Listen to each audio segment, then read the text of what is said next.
Chief minister আত্মনিৰ্ভৰ অসম অভিযান short ফৰ্মত CM 3.0 নতুনকৈ এপ্লাইৰ বাবে আগবাঢ়িছে। আজিৰ এই ভিডিঅ'টোত আলোচনা কৰিম কেতিয়াৰ পৰা এই স্কিমটো অপেন হ'ব, কি ডকুমেণ্টছ লাগিব, কোনসকলে এই স্কিমটোত এপ্লাই কৰিব পাৰিব আৰু কোনবিলাক ছেক্টৰ এই স্কিমটোৰ ভিতৰত পৰিব।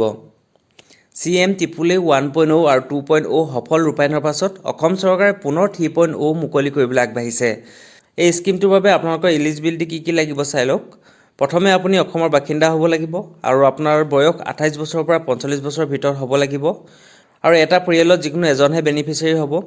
আৰু আপোনাৰ আগৰ যদি 1.0 আৰু 2.0 CM 3.0 স্কিমটোত যদি এপ্লাই কৰিছিলে তেন্তে ইয়াত আপুনি এপ্লাই কৰিব নোৱাৰিব আৰু আপোনালোকৰ এমপ্লয়মেণ্ট এক্সচেঞ্জ ৰেজিষ্ট্ৰেশ্যন কাৰ্ডটো একেবাৰে জৰুৰী হ'ব।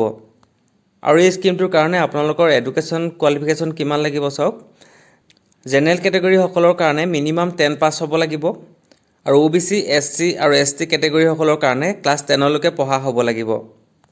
এই CM 3.0 কোনবিলাক ছেক্টৰক টাৰ্গেট কৰিছে চাই লওক।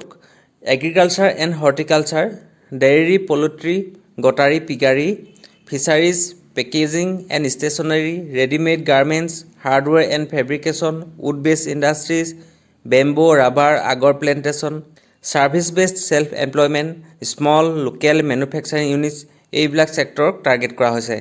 এই স্কিমটোৰ কাৰণে ৰেজিষ্ট্ৰেশ্যন ফিজ হৈছে জেনেৰেলসকলৰ কাৰণে 200 টকা আৰু ST, SC, OBCৰ কাৰণে 100 টকা।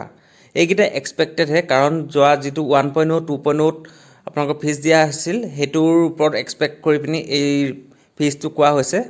তাৰপৰা আহিলে আপোনালোকৰ ডকুমেণ্টছ কি লাগিব। প্ৰথমে আপোনাৰ Aadhaar card, voter card, driving licence বা পাছপৰ্ট যিকোনো এটা লাগিব আৰু এড্ৰেছ প্ৰুফ এটা লাগিব, আধাৰ কাৰ্ড হওক, ভোটাৰ কাৰ্ড হওক। এডুকেশ্যন কোৱালিফিকেশ্যনৰ যিখিনি চাৰ্টিফিকেট আছে চাৰ্টিফিকেটবোৰ লাগিব আৰু এমপ্লয়মেণ্ট এক্সচেঞ্জ ৰেজিষ্ট্ৰেশ্যন কাৰ্ডটো লাগিব আৰু বেংক পাছবুকৰ ফাৰ্ষ্ট পেজটো লাগিব আৰু আপোনাৰ পান কাৰ্ড লাগিব আৰু লগতে আপোনাৰ পাছপৰ্ট চাইজ একপি ফটো লাগিব। এই স্কিমটো মাৰ্চ মাহত অপেন হ'ব বুলি কোৱা হৈছে। অপেন হোৱাৰ লগে লগে আপোনালোকে কেনেকৈনো এপ্লাই কৰিব চাওক।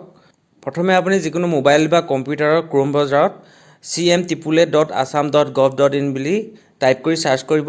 চাৰ্চ কৰাৰ লগে লগে তাত আপোনাৰ ৰেজিষ্ট্ৰেশ্যন কৰিবলৈ আহিব। ৰেজিষ্ট্ৰেশ্যন কৰাৰ পাছত লগইন কৰিবলৈ আহিব। তাতে এখন ফৰ্ম ফিল আপ কৰিব আহিব। সেই ফৰ্মখন আপোনালোকে অনলাইনতে ফিল আপ কৰি ছাবমিট কৰি দিব। আশা কৰোঁ আপোনালোকে এই ভিডিঅ'টো ভালদৰে বুজি পাইছে আৰু এই CM 3.0 যেতিয়াৰ পৰা আপোনাৰ অনলাইন হ'ব তাৰ আপডেট আপোনালোকে সঠিক সময়ত পাবৰ কাৰণে মোৰ চেনেলটো ছাবস্ক্ৰাইব কৰি ৰাখিব।